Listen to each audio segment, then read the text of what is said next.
how's it going? My name is Maya, and today I want to talk about Halloween. I know it's springtime and the witching hour falls in autumn, but this is a story I've been wanting to tell for a while, and it took me this long to get all the pieces together. I hope you enjoy. When I first thought about moving to Peru back in 2020, I was a little concerned about going from a liberal American state to a South American country that had a lot more Catholics per square mile and a culture that is, in broad terms, much more conservative. At the time, I identified as non-binary, I'd rock my beard and my miniskirt, and I was a little worried about how I would be perceived in Latin America. I shared my fears with a friend. He's queer, you'll see him soon. And I remember he told me something that has always stuck with me. He said, Halloween is in one night I can feel like I can truly be myself. Hello, happy Halloween. Halloween is a time of the year when you can be extra AF, no matter if you are straight or queer, the world can't judge you. It's a freedom this night offers you, something that shouldn't be limited to October 31st, but it is a small opportunity that we can all take advantage of in this world sadly full of intolerance and violation of human rights. We can even create awareness. I also use Halloween to promote upcycling and learning about cultural and artistic references by creating my costumes. In a place that typically doesn't have freedoms, that doesn't have a trans conversation, that doesn't have the same cultural acceptance of queerness and of transness, Halloween can feel like a respite. Anyone can be anyone for one night. Gender, age, monster, human, vampire, werewolf, anyone can be anything. It's Halloween. There's a deviation of class. You can be a farmer, you can be a businessman, you can be the Monopoly man, you can be anything. There's a certain understanding that the status quo is thrown out the window, and that's pretty cool. Everywhere in the world this happens, and it's really important, I think. Not just for queer people, but for anyone who is ever tired of being themselves.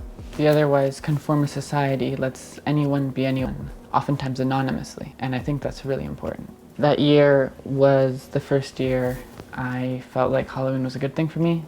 When I was younger, it was often a time of improvised costumes, which I don't blame my mother for, but being an adult and having a little budget to play with, my dad had a room full of costumes from his theater days, and I was able to put together an angel costume, and I even made wings for it, and we had a photo shoot.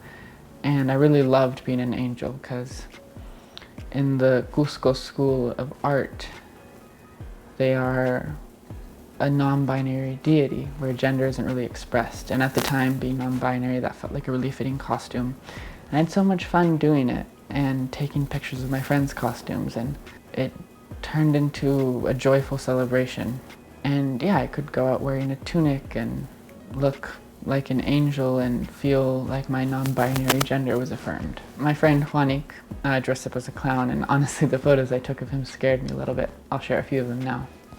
But this marriage of queerness and Halloween didn't start with us by any means. And I want to share a little bit about the history of queerness and Halloween. But first, I want to share Juan's take as someone who respects Halloween in a really beautiful way. He always makes a point of reminding our friend group of its origins. So Juan, can you tell us about where Halloween began? So, to talk about Halloween is to go back to the original Celtic festival, Samhain, those remote times in which one dressed up as a beast or a ghost to scare away bad spirits or camouflage among them was like a normal stuff.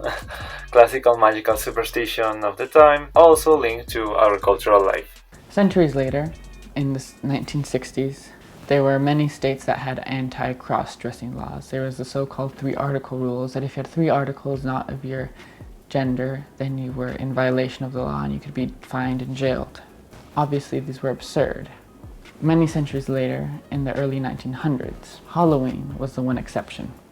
One report from back in the day cites the Pittsburgh police being inundated with so many reports of cross-dressing that they gave up on arresting anyone. Halloween also played a part in popularizing drag shows, which in places like California are really common, a wonderful way to spend a Sunday or Saturday brunch. I want to name some pioneers of Halloween in drag.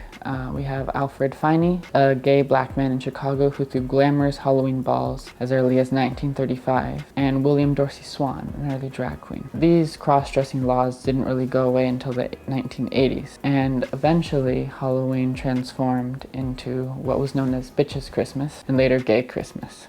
Today, I feel like that spirit carries on, even in places that had nothing to do with the West, like Peru, where it is Gay Christmas. Certainly was for me and my friends back in Peru. Nicole Brown has an annual Halloween announcement that I thought was a beautiful way of summing up all these feelings. I'm reading here. Halloween doesn't care if you've been good or bad, what religion you are or not. So bring on the eyelashes and the wigs, the devil's horn, take out the pancake makeup and fake blood, and those ridiculous heels you thought you'd never wear again. The drag bars have lines around the corner, and for one night, everyone's asking everyone a pretty great question. So, who are you?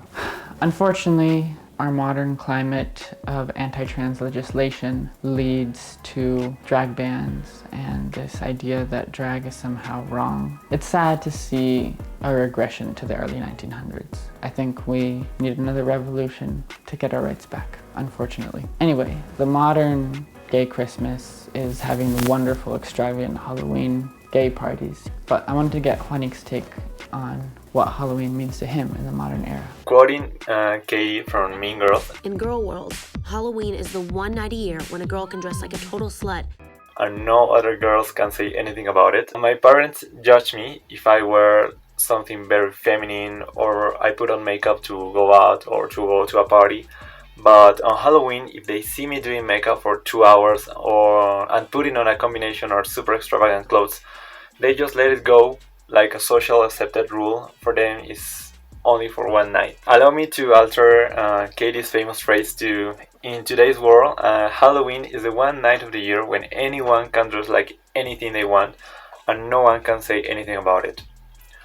Well, obviously, leaving aside the racist, sexist costumes or costumes that perpetuate some type of stereotype or cultural appropriation. Last year, Juanic had this costume, and I always look forward to seeing what he'll come up with next. Let's remember to celebrate Halloween and be thankful for it and hope that it can help change society again. Thanks, Juanic, for helping me out with this video, and thanks so much to you for watching. I'll see you very soon. Bye. Oh, and I was Little Red Riding Hood, by the way, if it wasn't obvious. Okay, I'll see you next time. Bye. I'll link some more videos that Juanic and I have made together over the years.